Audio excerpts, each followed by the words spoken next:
What's up and welcome to today's video. Today I bring you two of the greatest SUVs that Toyota has arguably ever made, the Toyota 4Runner and the Lexus GX. Both of these rock the 2UZ FE, but I'm here to show you a little bit around the inside, the outside, show you some interior differences, some exterior differences, go over some of the different selling points of each one, go for a test drive, and show you what's good. I'll start here by showing around on the outside a little bit. I've shown this car in a full video. I'll go ahead and throw that up here so you can check that out. But the Lexus, it's pretty stout in its appearance. It's got a very tall back end and it sits much higher than the 4Runner, roofline at least. Off the ground, they're about the same. The 4Runner does sit a little bit higher, but the Lexus has a sort of stout appearance to it. As I come around the back, you'll be able to see that pretty well. You can see just how it looks like it sits very high, pardon the sun glare there. And then looking down below, that's what you get coming off the ground. Lowest point there is the rear differential. Coming around the side, it's the same kind of story. You have your little pop open back windows, your two doors. Nothing fancy, nothing too interesting. Big blocky SUV. The 4Runner sits pretty close to the same. It's kind of got the same sloping hood line. Same story. Two doors on this side, two doors on the other. Very similar looking back end. A little bit more of a pillar right here that you can see versus when you look over the Lexus. Nothing there. It does also have a rear set of seats in the Lexus, so that will cause a little bit of difference there. And looking around at the back, you can see it almost looks a bit wider. It doesn't sit as tall, but it sits about the same height off the ground. This one's got a trailer hitch, mine does not.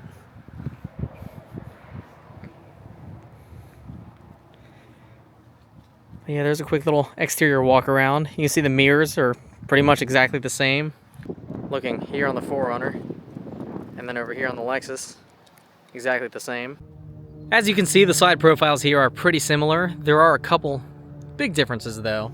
If you look down here, you'll notice that there is more of a squared off wheel well. The same in the back as well.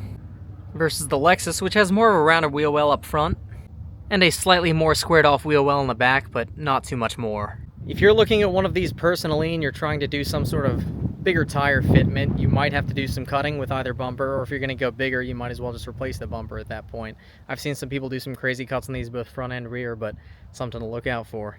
The other major difference here, like I was saying, is this C-pillar back here. It's thicker on the 4Runner versus the thinner one on the Lexus, but as you can see, D-pillar back here, there's almost nothing. You have some black interior window right there, but it's a much different layout than the Lexus, which has a much fatter D-pillar, but almost nothing here for the C-pillar. Now that might be because of the rear seats there. I don't exactly know why that's engineered the way that it is, but it gives it much different visibility. When I'm trying to look out the back windows, obviously I'm not going to have as much visibility here, but there's also the back seats folded up, so I lose most of this window right here. Just something to consider and take a look at. Looking more in depth at the rear end here, you can see there's a bit of chrome cladding right here. That's to give it that luxury appearance, you know. You've got the turn signals and brake lights right here, which was an interesting choice because that leaves the reverse lights to go right there. You take a look over at the 4Runner and you'll see that there's the blinkers and then the stop lights and then the reverse lights, which I feel like was a more innovative one-piece design. Not sure why they didn't go with that for the Lexus. Maybe it's because of the other features that we'll get into later with the trunk here. You can see as well that you have your reflectors down here. Likewise, you have your reflectors here. They're just a little bit longer. As on par for Lexuses of the time, you have the Lexus written up here. You have the badge in the middle, the model number right here, and of course the V8 engine posted right down there. Then on the back on the 4Runner, you have Toyota 4Runner, and no mention of the V8 because that mention sits up front. Both the GX and the 4Runner could be optioned with or without a spoiler. As you can see, mine does have it, so it sits up here. You see the brake light sits up here. It is a clear one, while the 4Runner's is amber, or red, sorry. You can see that there's a little blank panel where it would go if it was there without it, but once again, I do have it, so that's what I get. And here's the spoiler on the 4Runner, which you can see kind of fixes in right here. There's not as much of a gap here on the side. There's a small blank plate up here, but nothing too concerning, just more appearance there than anything. Down at the rear end, once again, you can see that there's more of a one-piece smooth design coming out versus the 4Runner, where it actually kind of swoops in like this. Gives it more of an appearance that it's dirty when you're looking at the reflection of the road, but not too bad. The exhaust is pretty much exactly the same on either one of these because, once again, they are pretty much the exact same vehicle platform and vehicle powertrain. Arguably, one of the biggest differences is the way the door opens here. This one is, in fact, a door. This is why it's a 5-door and not a hatchback like the 4Runner, you could argue. It's got the weird jump seats in the back, but that's something I'll show you later. So you can see down here, you can lock it into place. I like this back door sometimes. This is my personal take on it. It's great whenever I need something that's like big and open like that, or I need to prop something up, or I'm in an area where I have low clearance and I can't have it open. But if it's raining, it sucks because it pours water on your head.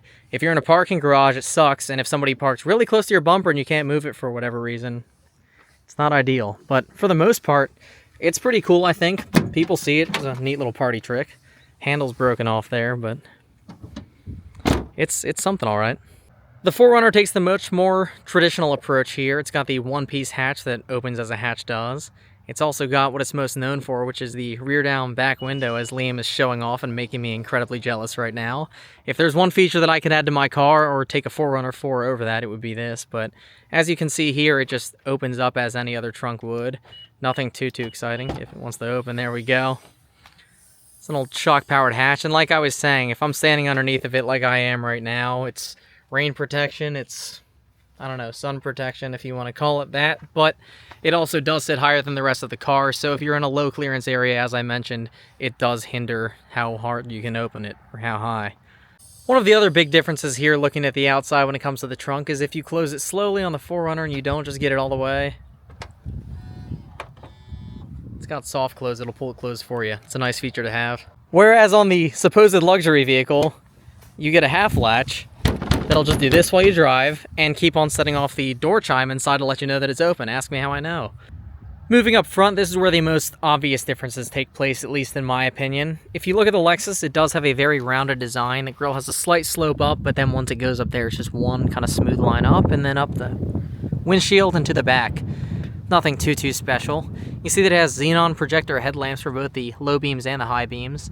It also has daytime running lights. If I fire this up in a second, I can show you right here that these amber turn signals stay on all the time whenever you're driving. We've also got a 2-piece split grille down there, so that's a little bit of a difference right there on the fog lights. The fog lights are just traditional lights down there. There's no sort of projectors. The 4Runner has a more boxy front end. It is the more rounded of the generations of the 4Runner, but you can see it's still up right here, and then it proceeds to slope over and come up that way. The headlights here don't have any sort of xenon projectors. I know that the newer models do, but these ones do not. The blinkers are down here next to the fog lights, which do have projectors, which is interesting. And then there's a one-piece grille that runs across the bottom there. Something that both of these vehicles do have in common is that the grille comes up with the hood. Kind of gives it a more open appearance like that.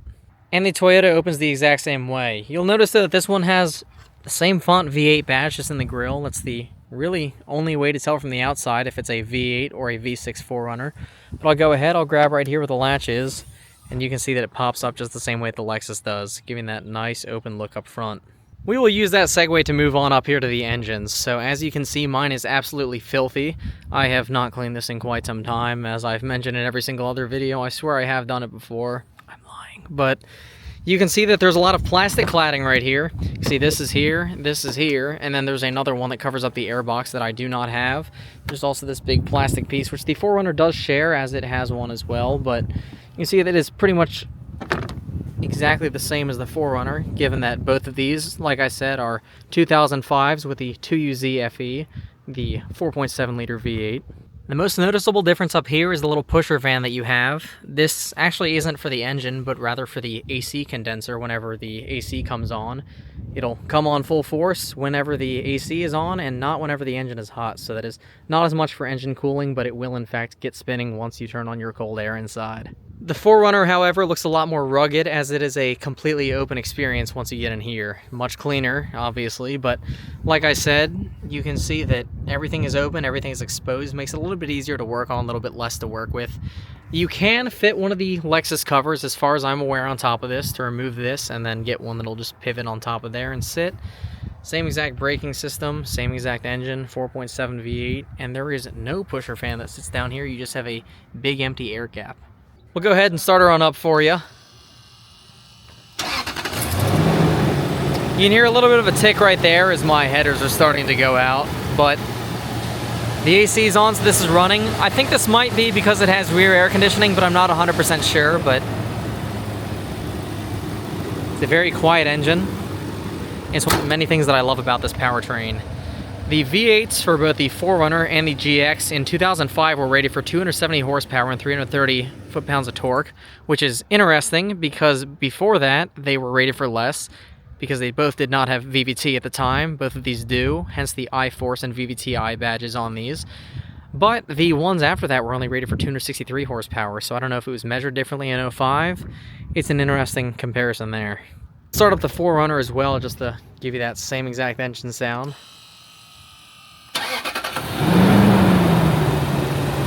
And you can hear the fan revs up for a quick second, but once it dies down, it is a nice and quiet engine.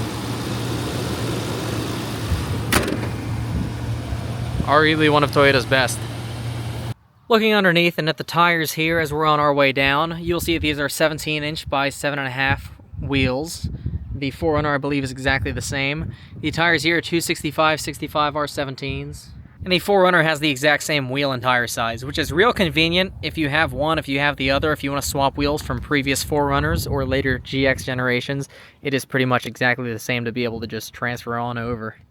Mechanically inside, from what you can see at a quick glimpse there, just about the same. You can see there just at a quick glance what it looks like from the side. And then underneath, you have a 5-speed automatic transmission and a high and low gear all-time 4-wheel drive transfer case.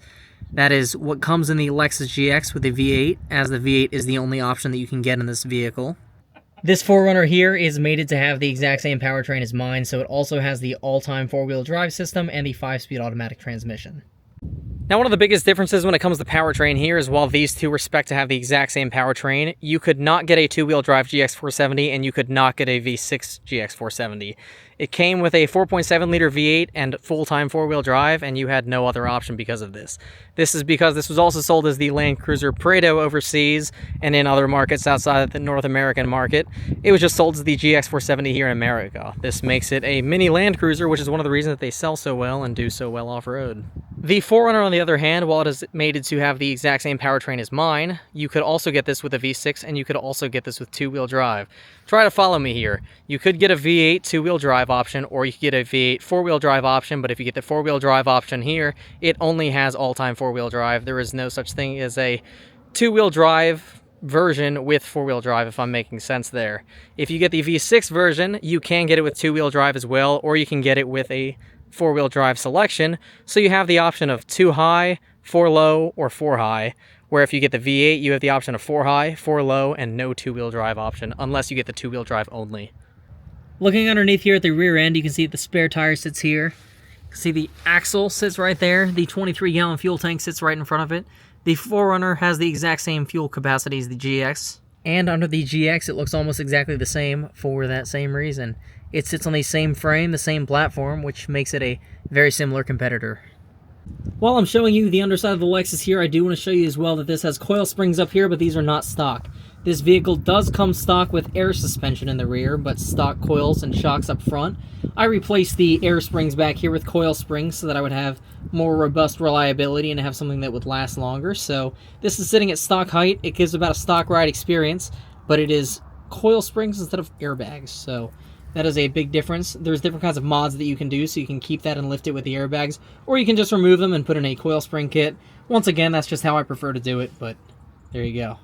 As far as I can think of off the top of my head, those are the differences between the GX470 and the Toyota 4Runner. If I'm missing anything, go ahead and let me know, but for now, I'll throw in these spec sheets here.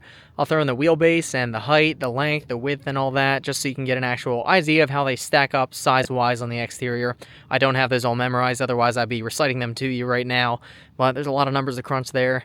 The only thing that I can think of that I miss is the roof rack, which is similar, but not exactly the same, and the moonroof, which is once again similar, and maybe that one is exactly the same. But if I'm missing anything, go ahead and throw it in the comments, ask a question, I'll answer it, maybe Liam will answer it, and we'll let you know what we got there. That's the exterior. Let's move on inside. I will go ahead and hop on the inside here. This is once again my vehicle, as you've probably seen on the channel before, so I'll show it off a little bit. It's got the nice wood trim here. It's got all kind of squishy dash components there. It's got a little bit of squeeze to it, but it's also got a firm feel to it. Very luxurious, especially for 2005. It was somewhat ahead of its time. If you look at a lot of luxury vehicles that came in the early 2010s and mid 2010s, they were sort of on par with this. So I feel like it had kind of a very well dated for its time design. Leather here, of course. You've got the all automatic window switches. It's got some automatic seat adjustments right there, so I can press that and it'll reset it to where it last was, or I can press this and it'll set it over to its other preset. It's got 10-way power seats down here. Different features like an inverter. It's got roll side curtain airbags, mirror adjustments and everything. And then it's obviously got the steering wheel. I believe it's the same as the 4Runner. Dashboard right there, which I'll show you in a second when we boot this thing up. And yeah, not too much outside of that. In the driver's seat now, showing one of my favorite features of this vehicle, the steering wheel that adjusts and comes out to you when you start it up. Go ahead and start it up. You can see that mine has quite a few miles on it at 308,276. I did a video showing this and how it's doing in full comparison at 300,000 miles, so if you missed that one, I'll link it so you can go check it out. Power steering, obviously. Automatic wipers in here, which are quite annoying because sometimes they want to work and sometimes they don't. I don't have the option to override that, which kind of sucks. You can see your headlight adjustments here. You can see blinkers, obviously. Left, right. And then it is a power steering, or not a power steering, but yeah, I guess power steering control adjustment there. So now it's screeching at me because it's getting old and it doesn't like to do that. The seat adjustments on the door will also take care of this. So if I press that, it'll reset the steering wheel to where it is. Very convenient for when I have other people's driving this. While the 4Runner had a lot of different trim options that you can get, and by a lot I mean 3, it had the SR5, the Sport, and the Limited Edition. The Lexus only had the base model, which you could option from there. There were no huge trim packages that came, but you could get a few different options. One of them that this one has is the touchscreen right here. So you get it without navigation or with. This one has it with, so you see I can go ahead and cycle through all the menus here. Very outdated in 2005. The 2008 and 2009 had a much newer screen when they did the refresh there, but it's all button operated there. Automatic climate controls, dual zone right there. It has the cassette deck right here. It formerly had a 6-disc CD changer in there, which it no longer does. Heated seats came stock as far as I'm aware. It has the center differential lock, which also came stock. Downhill ascent control, and then the airbag controls, but they don't do anything since I removed that system. You can see that it's got the weird, goofy Toyota gear shifter, so I can zigzag it around, make it all the way down to first gear, and then all the way back up to park. If I have it in neutral, I can also use the manual transfer case lever down there, as it is manual. Bump it to neutral, bump it to low, bump it back to neutral, and to high once more. You can see the parking brake right here is a lever instead of a pedal. And I think that's just about it. You can see the shallow cup holders here, which I still want to upgrade at some point because that is maybe 1 finger deep, which is not too deep. And then you can see the little center console, which closes up like that and opens. As Toyota was famous for, the clock is separate from the infotainment system right there. The dash is cracking, as the GXs were known very famously for. And this gauge cluster, which I kind of showed you before but didn't really mention, I like the way that it looks. These needles at night when it's completely dark out look like they're floating, and I think that's a very cool look. Always love the interior of this thing. Not too much more up here. Garage door opener, sunglass holder, and sunroof controls. Pretty basic, but enough to look pretty. Hopping out now. Once again, like I said, very refined interior, which I like. I do find it interesting that the 4Runner doesn't have it set up the same way with this handbrake here in the manual transfer case. I like it. I like to have that manual feeling whenever I'm actually engaging something like that, just to have the responsive, touchy feel to it. And it is nice to have second start, so I can start in second gear if I need to, or the downhill ascent control. Grab my keys and throw them on the seat, and we will move around back. Once I show you the other thing that I wanted to mention as well, that you could also option this to have a very nice sound system, which this one has. This one has the Mark Levinson sound system, so it has 1, 2, 3 speakers up there, 1, 2, 3 there, and another one in the middle. So just in the front seat here, I have 7 speakers. I have 2 more on the doors there, so that totals up to 9. 2 back there, so then that is 11, and then 12 if you include the sub. So I'm pretty sure this has a total of 12 speakers, unless I'm forgetting some. The sound system in here is pretty kicking, so while I'm going off-road and crawling around the trails, I am jamming out in style. Now, naturally, the most important feature you look at in a vehicle when you're comparing them is how many ashtrays it has. So I have 3 ashtrays. I have 1 on either door in the back and then 1 in the center there. Back door is kind of the same. You have your armrest right here. You have your auto window here, as all the windows are automatic. And then once again, this sort of padded dash material up here. Storage pockets down on the doors, more speakers down here, and then a map pocket in either back door like that. You have the rear climate zone controls, as you can see by the vents up here and right over there, that it does in fact have rear air conditioning. It does not have rear heating, but it makes it nice for summer trips if you're taking this around with the family or something like that. If you're looking up here, you have the exact same sort of dome light that you're going to find in the 4Runner, so very similar there. You can pull down this nice leather pouch here, push it in here, and you have your cup holders that pop out. So if you have passengers here, it has one setting and then two settings here, or you can just fit something in there. So it's pretty perfect the way that it sets up. Still works nice at 308,000 miles. So here with these second row of seats, I can go ahead and pull this lever here, and then you can see the seat just grabs back here and lifts up here, which you can use for more cargo space, or you can use to access the third row of seats here. This is a very big difference, as the 4Runner does not have a rear row of seats, or it has no second rear row of seats, pardon me. You can see that they store up to the side like that, kind of like safari seats almost, but then they pop down, they latch in the middle, which I'll show you now. Alright, so I'm here in the back seat to demonstrate. You can see I will go ahead and unclip this here, pull out this latch here, lift up the carpet right here, clips down in, and then I go ahead, I pull this lever here, and you have the third row up. Other side is just as simple. Unclip it there, lift it up here in the middle, let it fold down, don't smash your fingers, lift it up, and you have the third row of seats. The problem, however, with this third row of seats is I stand at a whopping 5'7" tall, and as you can see, without putting down the other one, my knees are sandwiched up against the seat. If you can see Liam where he's pushing up that row of seats right there, I feel like I'm in a prison cell. So if you have small children or something like that, it is a perfect vehicle, but if you are anything over the height of 5 feet tall, it's going to be a rough ride. My head, when I sit upright, is decent. I have a little bit of headroom up here, but once again, unless I'm sitting like this, it's not a comfortable ride. The back seat does come with some amenities. You can see that there's a cup holder here, a little storage bin right here, which I was full of some crap right now. And while the rear window doesn't open, the back seat windows do open, so I can just do that. And then you have a little bit of ventilation coming in. That's nice if you want to get some breeze coming through.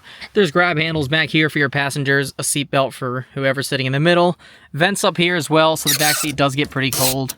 Those latches are old and ungreased, so they're a bit noisy. And the other side is exactly the same. You have your receptacle here for the inverter, so that just goes right there, 100-watt inverter, pretty cool.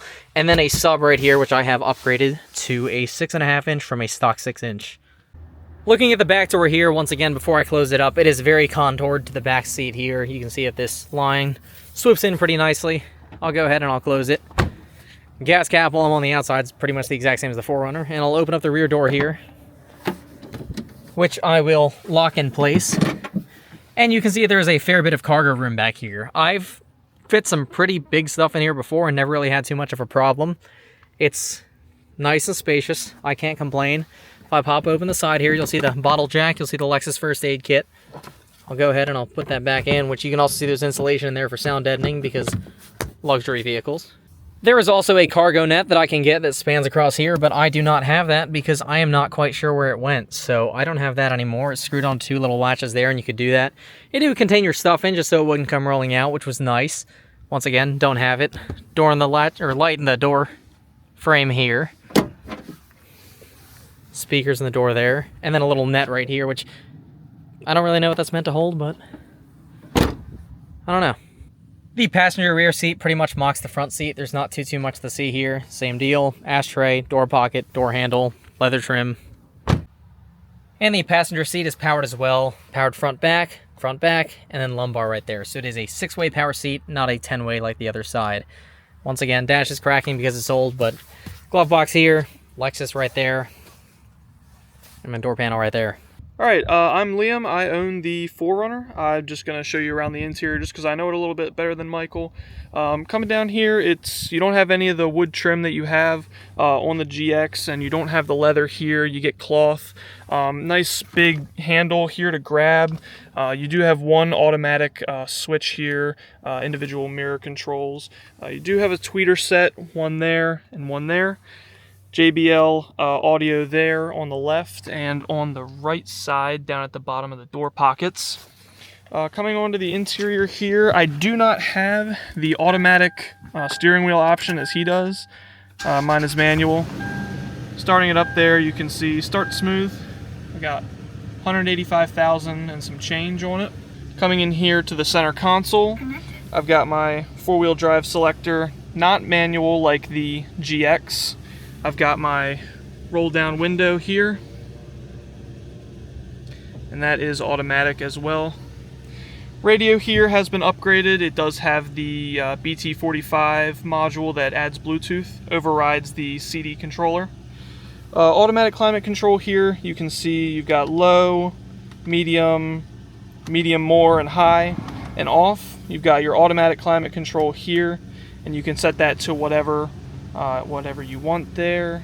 Coming here, you have a little storage cubby down here at the bottom. I do store my gloves there. I have my phone mount that I've added there. You've got your smoker kit here, downhill assist control. You've got a little tray here for cheeseburgers. You've got your center console here. I've got some garbage in there. Coming over here, I do have a glove box, pretty nice storage with the owner's manual. As Michael stated on his, I do have some cracking here. It's very common with these years of Toyotas to have some dash cracking, so you can see it kind of goes across the top over here to the left. I've got my four-wheel drive center diff lock there, my rheostat here. Pretty basic gauges. I don't care for these too much. I just don't really like the way that they look. They're a little chunky, a little blocky, and they kind of obscure your vision if you look at them from an angle. Not too bad other than that. You've got your sunroof controls here, so that opens up. You've got an automatic dimming mirror with a compass, just like the GX. I've got my visors here. Interesting feature about the visors is they can come around on the side, and then you get an extra one there, so that's pretty useful. Got my sunglass holder here. I do have a set of shades in there at the moment, and I think that's about it for the front seat. One thing I didn't mention is that I have manual seat controls here. So this is your height control, this is your backrest control, this extends or goes up and down like that. Here's your lumbar controls here, that is electronic. Same thing on the other side. You could get leather seats in the limited trim. This is an SR5, so it was not available. And that would add heated seats. There would be a switch here and a switch here, but obviously I do not have those. Coming around on the back side, it's more of the same story. I got the silver trim here, cloth here, big chunky door handle. On the back here, it's pretty barren, not too much going on. You've got some nets for some storage, and then you've got a little feature here, it comes out, and you can put your a trash bag there to have some storage there for trash. You've got some vents here that'll blow whatever air is coming out of the front. You got your skylight here, same thing on the side there on the door. You've got armrest that folds down. This is also cloth. Cup holders come out there and there. You get a little storage cubby as well. So that's pretty convenient. Not too much more to say about the back end of here. Pretty barren, but it's good and it's comfortable. All right, so in the cargo area back here, I do have a nice tonneau cover here that I do use all the time. In the back over here on the left, you have a little storage cubby here that I do store a couple things in. I've got some oil here, bottle jack, and the jack or the actual toolkit there. Placing that cover like that. Then I've got a husky liner on the bottom here, first aid kit with some storage. I keep the cargo net there that Michael mentioned earlier. I just don't use it because I don't find a whole lot of usage for it. Over here I have another cargo net that goes up here in the front. Got the subwoofer and a outlet here. I do use that a lot for my blow-up mattress. I do some camping back here in the rear. Part of the JBL sound system are these two speakers in the rear.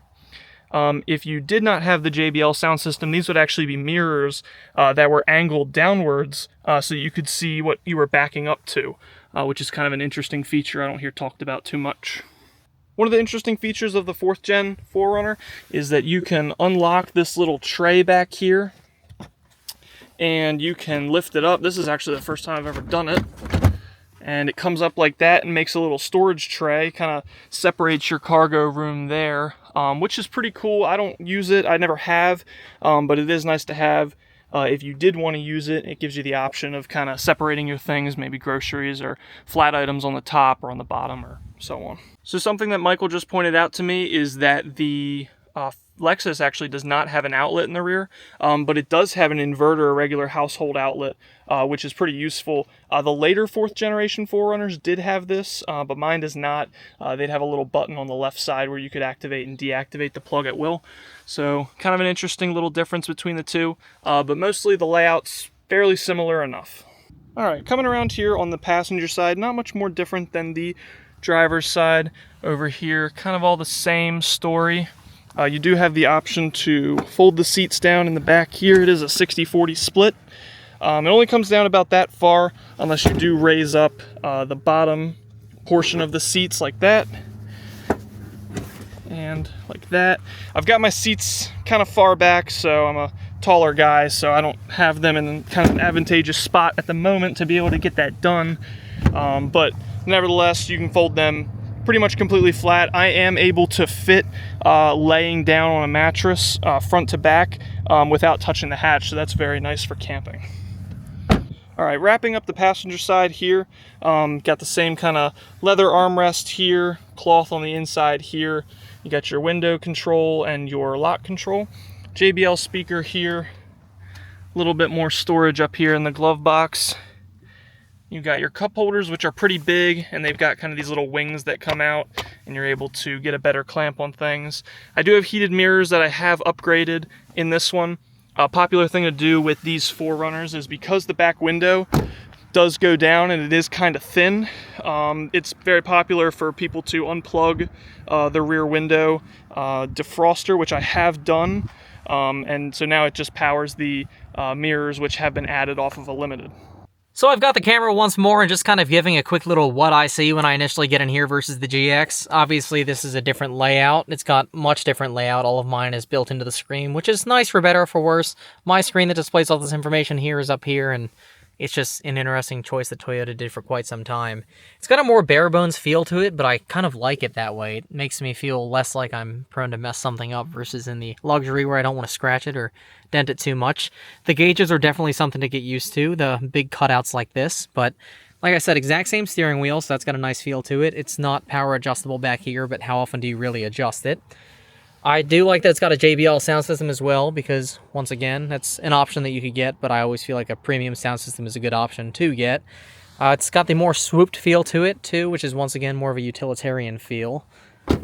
Popping open the back door once again here, you can see, I mean, it's pretty similar in the back seat. There's not really a ton of amenities for either side, just less ashtrays compared to mine in the back.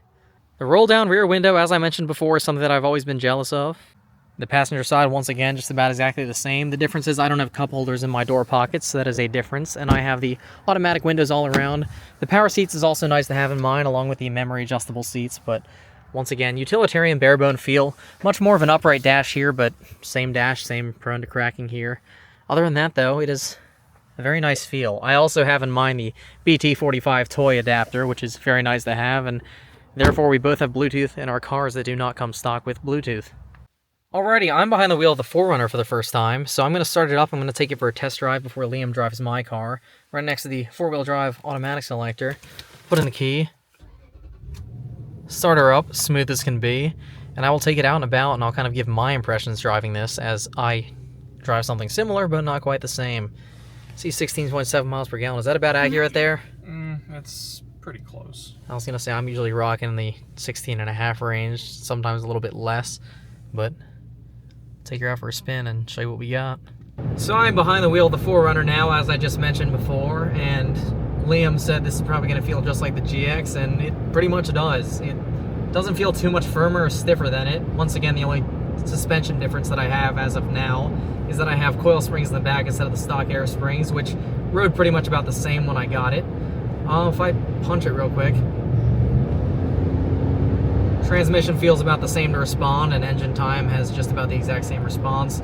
Throttle and braking feel exactly the same. Brake feel in the 4Runner versus the GX feels to be the same, which is incredible if you've never driven it. They are probably the quickest stopping vehicles I've ever driven, at least at that size. Like if I hit the brakes real quick, you're stopping. There's no question about it. So it's got a pretty smooth feel to it. I'll update you if I hear anything else or feel anything else different, but that's pretty dang close to the same.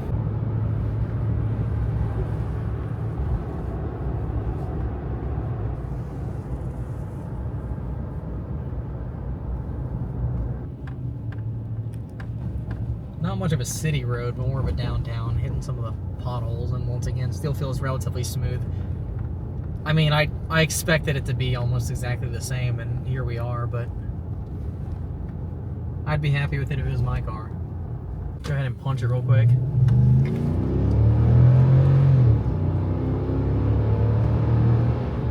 It's got all the same pickup as mine, which, once again, I've said this 15 times now, but expected. But it almost does feel a little bit more nimble, and maybe that's the fact that it's got 130 less thousand miles on it. Maybe it's the fact that the transmission's been serviced more recently, or maybe it's just the fact that this does have a little bit less of a curb weight. The Lexus is a little bit heavier. I'll put in the curb weight now. I think it's heavier by about 300 to 500 pounds or something like that. The four-wheel drive 4Runner weighing a little bit more as it has the same powertrain. I also wanted to mention as well that mine does have the same split visor system, which I'm taking advantage of now because it is quite bright outside. The difference I did notice though is that there is no light in this one, while I do have a light in the GX. Luxury feature, if you want to call it that, sure, but here's another difference for the books. We have Liam behind the wheel of the GX now. So right off the bat, it's like, it feels like punchier.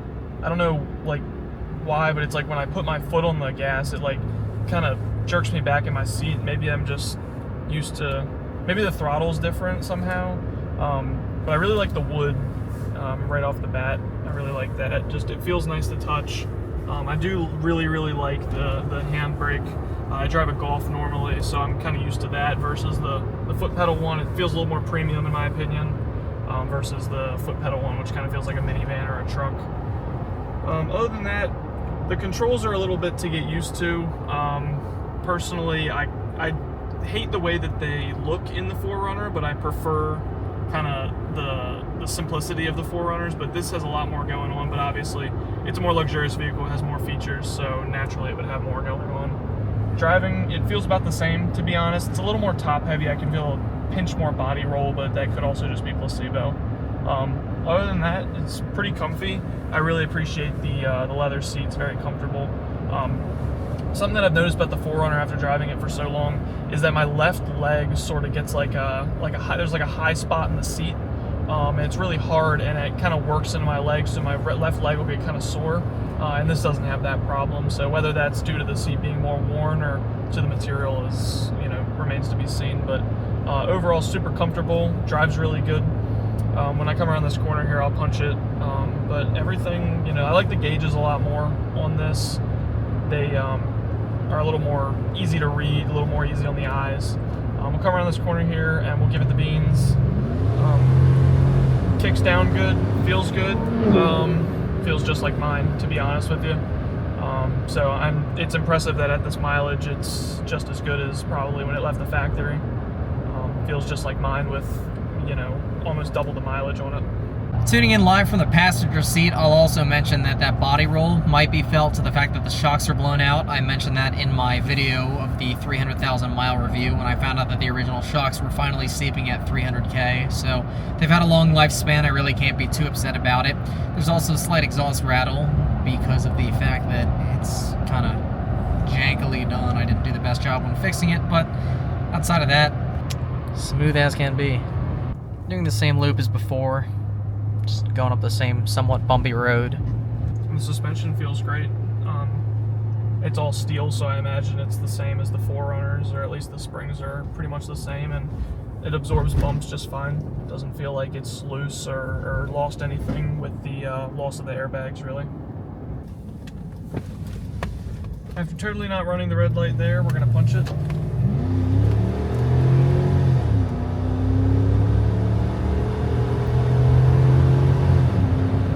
Definitely feel much more of a willingness to kick down. It does, I don't want to say it feels a little slower, and I don't know if tired is the right word, but it definitely doesn't feel exactly the same as mine. Like off the line, it feels jumpier, but it feels like mine, or at least with the 4Runner, it like carries through a little bit more. But that also could just be weight differences, who knows. That's kind of what I was mentioning when I said it felt a little bit quicker, just up towards the top of the RPM range. It felt like it was still pulling a little bit more. But once again, I mean, you got to give it some slack at 308,000. Yeah, no, of course, obviously, yeah, with having, like I said, double the mileage almost that mine has, you definitely cut it a lot more slack than something with sub 200,000 miles. And I'd say it's doing good for what it is. I really can't complain. I'm sure at some point or another I'll have to do some sort of work on this, but for the time being, I'm happy with it.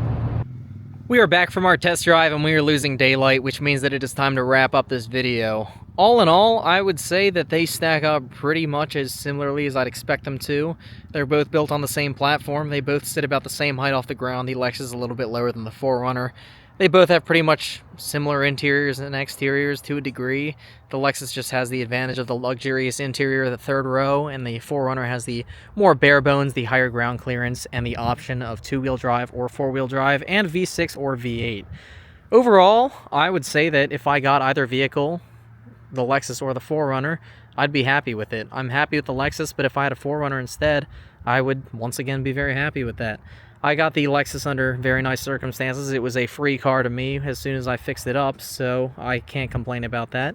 But I think that Liam's kind of on the same page here. We both enjoy our vehicles. They both serve a good purpose, and they will both be modified to some degree in the future, so maybe I'll show that again.